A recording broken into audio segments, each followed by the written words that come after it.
2018 izšel izvirnik te knjige v angleščini in danes sem zelo vesela, da smo lahko prisotni pri predstavitvi slovenske izdaje te knjige, ki jo bova predstavila skupaj z Matjažem. Lahko rečem, da je zame to posebno doživetje, ker sem že v samem prevodu doživljala njeno globljo vsebino. Povedala bi še nekaj besed o pomenu pričujočega dela, ker sem napisala že v predgovoru v knjigi. Menim, da je delo zelo pomembno, ker povezuje jungovsko analitično psihologijo in psihoanalizo obravnavanih kliničnih primerov z mitologijo in s psihološko astrologijo. Zdaj bi pa nekaj besed povedala še o avtorju te knjige, čeprav sem prepričana, da jo v večini že poznate. Matjaž Regovec je doktor psiholoških znanosti, psihoanalitik jungovske smeri, kvalificirani psihološki astrolog, delujoč v zasebni praksi v Ljubljani. Je avtor številnih knjig in člankov s področji psihoanalize, psihologije in psihološke astrologije. Njegovo raziskovalno delo vključuje alkimijsko simboliko v procesu individuacije, psihoanalizo in psihologijo spolnosti ter psihodinamiko travme. Njegova psihoanalitična teza o promiskuiteti, ki je bila objavljena leta 2011 po ZDA, ki je v izvirniku te knjige, je bila pred kratkim validirana s pomočjo psihološkega raziskovanja. V izsledkih raziskovanj, ki potrjujejo njegovo psihoanalitično tezo, ki je tudi predstavljena v tej knjigi, nam bo lahko Matjaž kaj več povedal v drugem delu današnje predstavitve. Povedala bi še nekaj besed o meni. Moje ime je Lucija Logar, prevedla in uredila sem pričujočo knjigo, vključena sem pa tudi v študij psihoanalize in psihološke astrologije. Zdaj bi te bom mogoče najprej vprašala o občutkih ob izdaji te knjige. Dober večer vsem. Hvala, Lucija, da si knjigo pripeljala do konca. Spremljale so jo številne težave, proces medsebojnega srečevanja. Knjiga je zelo zgoščena, bila je pisana kot članek, ki pa ni nikoli izšel, ker nekako z recenzentom nisva prišla skupaj. In potem sem to članek širil in nekoč sem pritisnil na gumb od maila v neke založbe in je bila objavljena kot knjiga. To je založba Fisher King Press. Mel Matthews je moj založnik in on je na nek način to knjigo, to delo takrat prepoznal kot pomembno in ga uvrstil med knjižne izdaje. Občutki so prijetni. Potem bi pa jaz nadaljevala z enim odlomkom iz knjige, pa bi se potem navezala po vprašanju, zdaj se postavlja. Odlomek pa takole pravi. V svoji arhetipski saturnovski dimenziji promiskuiteta predstavlja pobeg iz odnosa, še posebej pobeg pred čustvenimi zapleti, ki so sicer povsem običajne sestavine intimnosti. Promiskuiteta je neuspešen in kot v primeru Kilona nevzdržno boleč poskus potešitve eksistencialne praznine inkarnacije v fizičnem telesu. Lahko rečem, da se je v izidu knjige kar nekaj kolegov, tudi študijskih, obrnilo name in me vprašalo sploh, kaj promiskuiteta je, tako da bi te mogoče vprašala, da nam malo pojasniš, kako si opredelil oziroma definiral promiskuiteto v tej knjigi, ki si jo opredelil iz različnih zornih kotov. V bistvu širil se tudi na druge oblike promiskuitetnega obnašanja in se mi zdi to zelo aktualna tema za današnji čas. Ti več o tem. Ja, promiskuiteta je spolno obnašanje, torej spolni odnosi z neznanci in neznankami in je v tem smislu je drugačno obnašanje, kot je recimo zakonska nezvestoba, ker je ponovadi za en trikotnik, torej za odnos, ki je vzporeden partnerskemu odnosu in ponovadi dolgotrajen. Gre pri promiskuiteti za srečevanja za eno noč v glavnem in za neznane osebe. Je ta bistveni element neznanosti drugega, je v jedru tega fenomena. Tako da, potem, ko sem raziskoval tudi s pomočjo psihologije, v okviru doktorske raziskave, sem naletel kar na problem, ker v psihologiji tega pojma še ni bilo. obstaja samo pojem socioseksualnosti in tam noter je pa nametano v bistvu vse od obnašanja do stališč, do nevezane spolnosti, torej do samega obnašanja, torej stališč, pa tudi spolnega gona. Ne? Vse skupaj je enoten konstrukt, tako da sem moral vse skupaj najprej raztrančirati, ne? Da sem lahko prišel potem tudi v psihologiji do nekih uporabnih merjenj, do inštrumentov, ne? In potem do nekih zaključkov. No, v knjigi raziskuješ arhetipske korenine promiskuitete in v bistvu nagnjenje k promiskuiteti si v knjigi utemeljil na arhetipski dinamiki Saturna in Jupitra in bi te pač prosila, če mi lahko kaj več poveš o obeh arhetipskih oblikah oziroma tipih promiskuitete, torej o saturnovski in jupiterski obliki. No, moram povedati, da celo razmišljanje o promiskuiteti je nastalo na podlagi astrološkega razmišljanja in mitologije, ne? Ker pač v klasičnem starogrškem izročilu imamo Jupitra, Zevsa in Kronosa Saturna, ki sta oba dva bila promiskuitetna. Sicer je za dva tipa promiskuitete. Jupiterova promiskuiteta je bila bolj benevolentna, on je poskrbel za otroke, ki so nastali iz teh spolnih konzumacij. Medtem ko Saturnova je bila pa hladna, preračunljiva in skrivna in skrivana. In za razliko od Jupitra, kjer je bila promiskuiteta javno znana, je bila pri Saturnu zatajevana, bila je tabuizirana in je bila in je iz nje nastal, kot se že omenila, Kentaver, Kiron, ki ni imel potem staršev in je imel potem samo božje starše. Še stolec.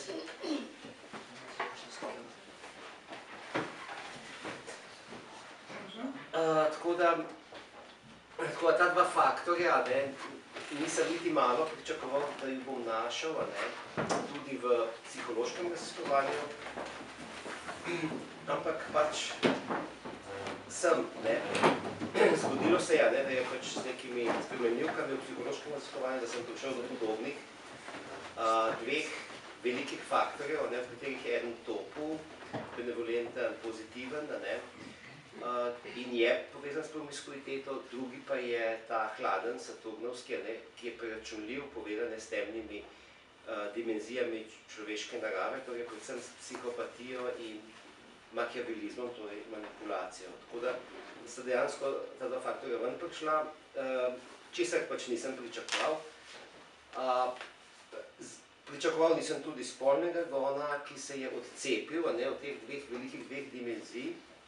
In v psihološkem raziskovanju se je pokazalo, da spolni gon je sicer faktor promiskuitete, se pravi, ženske in moški, ki imajo večji spolni gon, so povprečju tudi bolj promiskuitetni, ampak obstajata še ta dva jupiterski pa saturnski faktor, ki sta osebnostna faktorja.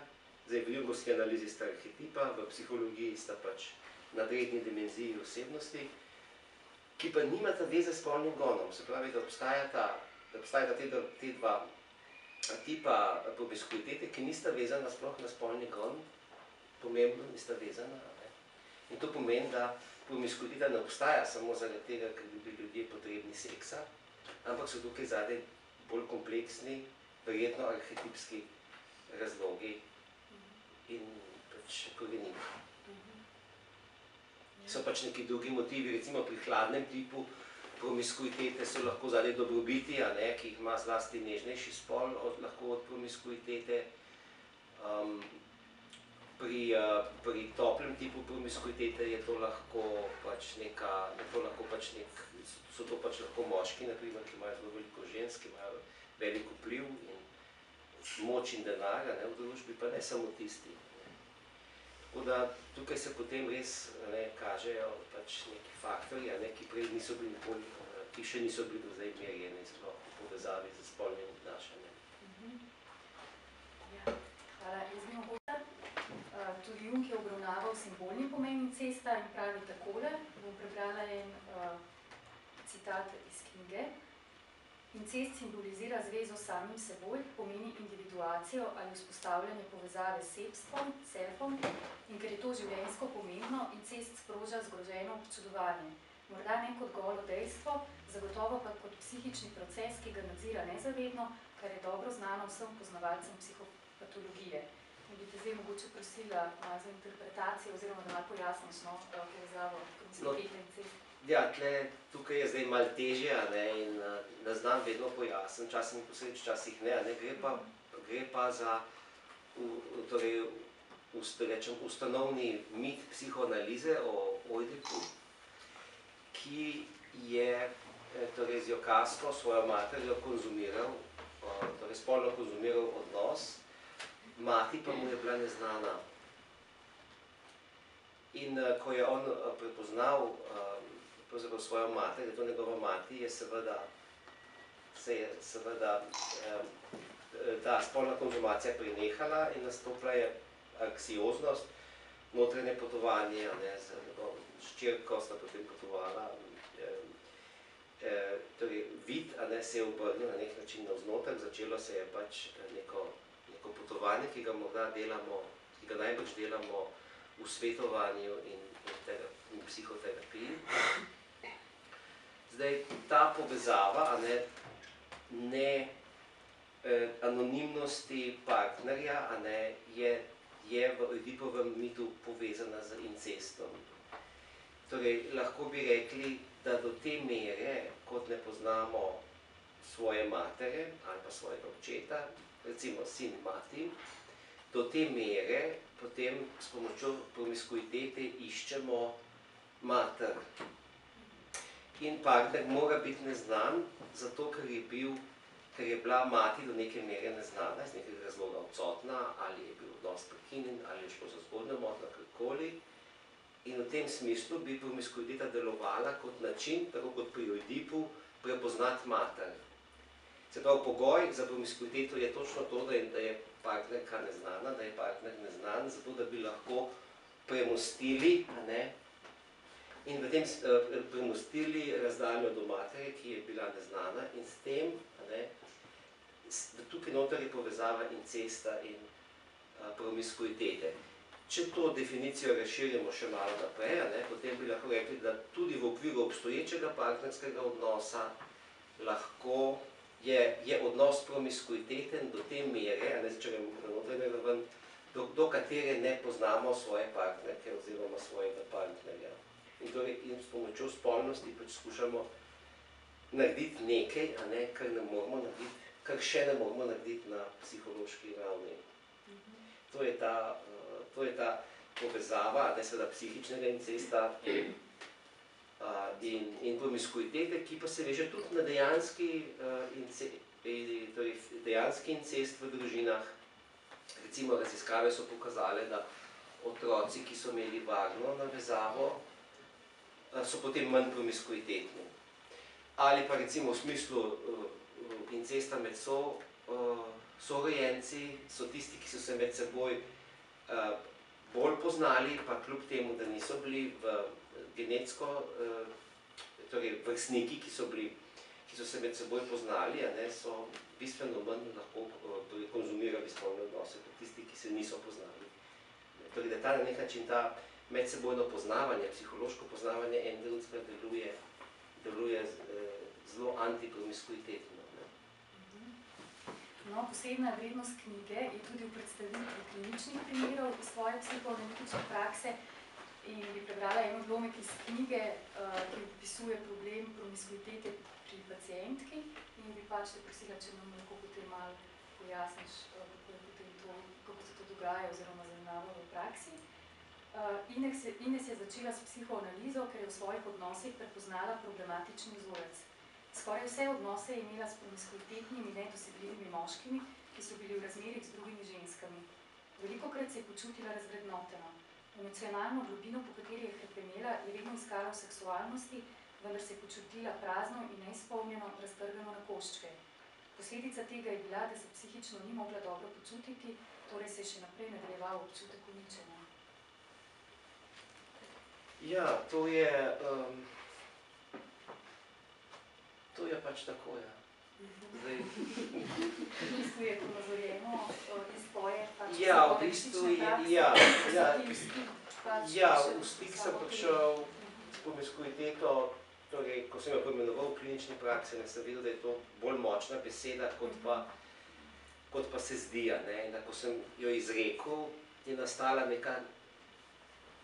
nek poseben fenomen, bi rekel, ne, nekako sem se zazrl v ta pojem in sem začel razumeti, da je to nekaj globljega. Prvič, da je povezan z notranjo praznino, drugič, da potem začel sem razmišljati o Oidipu na drug način, ne, torej, zakaj mora biti partner zdaj neznan, odkot je zdaj ta potreba, da mora biti partner neznan, ne, zakaj je to tako pomembno pri promiskuiteti ali pa sploh pogoj promiskuitetne spolnosti. Potem sem prišel do Oidipa, ne, in sem nekako še vedno nisem mogel razumeti te povezave. Zbujal sem se po noči, sem si delal zapiske, ampak potem enkrat mi je kliknilo in sem nekako razumel, da je tukaj noter povezava.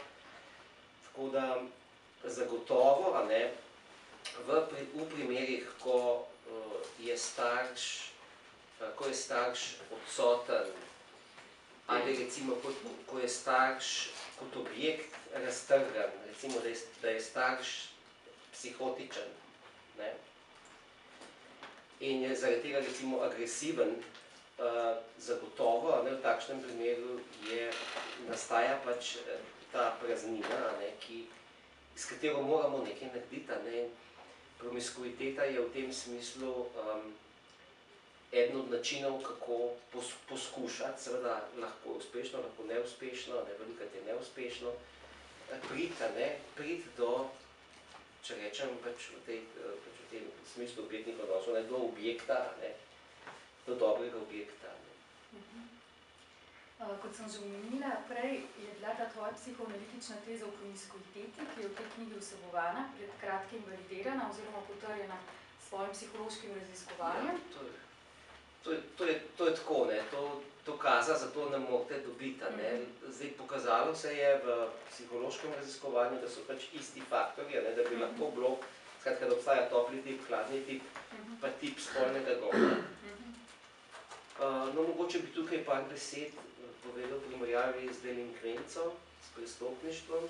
Kolegica je hkrati doktorirala na psihologiji iz osebnosti prestopništva in tam manjka v bistvu ta jupiterski tip. Torej imamo samo saturnski tip, ki je preračunljiv, psihopatski, manipulativen, povezan tudi z nevrotičnostjo, medtem ko pri promiskuiteti je potem še ta pozitiven tip promiskuiteta, ki recimo razlikuje promiskuiteto pa delinkvenco. Zdaj, kar se tiče psihološkega raziskovanja, je zanimivo to, da moški imajo pri spolnem gonu, pri faktorju spolnega gona imajo zraven narcisizem, ženske pa ne. Da je mogoče tudi to, da je pri toplem tipu promiskuitete zraven čustvena stabilnost, se pravi, da gre za visoko čustveno stabilne ljudi, ki so promiskuitetni v tem toplem tipu promiskuitete, ki so čustveno stabilni, ekstravertni, vestni, se pravi, so izjemno dobro organizirano življenje imajo. Pri hladnem tipu je tudi močna organiziranost, torej vestnost, in to kaže, da sta res mogoče zadaj Jupiter in Saturn, ker Jupiter in Saturn sta organizatorja, sta dva velika organizatorja v duševnosti, če tako rečemo, v psihološko-astrološkem modelu, ki posegata v socialno sfero, ki sta neki most, arhetipa, ki sta most med osebnim planeti, torej osebnostjo in potem socialnim življenjem, socialnimi veščinami. Očitno je res promiskuiteta tukaj noter pač ima neko funkcijo. V psihološkem raziskovanju se je potem tudi pokazalo, da osebnost, ekstravertnost, vestnost, nevrotičnost,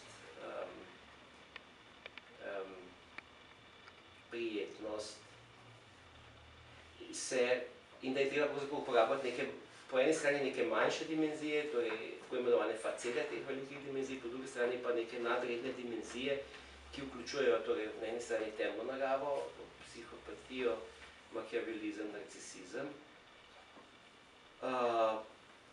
spolne sheme, psihično blagostanje. No, zanimivo je psihično blagostanje. Psihično blagostanje je pri toplem tipu promiskuitete, torej pri jupiterski osebnosti je promiskuiteta povezana tudi z blagostanjem, to je zanimivo. Pri ostalih tipih pa ne. Tam pa gre bolj za brkane, ni nič povezano z nekim blagostanjem, neko srečo ali pa napredovanjem, zadovoljstvom v življenju. No, zdaj mogoče v praksi psihološkega astrologa promiskuitetni pokazatelji seveda sta Jupiter in Saturn. Če gledate, če boste proučevali to zadevo, boste videli Jupiter koten, Saturn koten, še posebej pa Jupiter v 8, Saturn v 8 hiši, Jupiter v 7, tudi Saturn v 7, pa potem Venera, Mars v teh znamenjih, ki ima gledata Jupiter in Saturn, to se lahko malo raziskujete. Sicer bi bilo fajn tudi kakšen vprašalnik, mogoče kdaj dati, z astrološkimi podatke, da bi se mogoče to še kaj dalo. Ta stvar bi se najbolj dala tudi astrološko, pa ne vrednotiti. No, jaz bi zdaj zaključila. Jaz sem že v knjigi omenila, da se mi zdi, da ta knjiga odpira možnosti za prihodnje proučevanje arhetipskih in psihoanalitičnih vsebin ter za izkustveno delo na tem področju. Matjaž, tebi bi se zahvalila za zanimiv pogovor. Ostale bi povabila vse prisotne k ogledu knjige, lahko nas tekom druženja z Matjažem še kaj vprašate. Če ima pa kdo zdaj kakšno vprašanje za Matjaža, zame, pa lahko vprašam.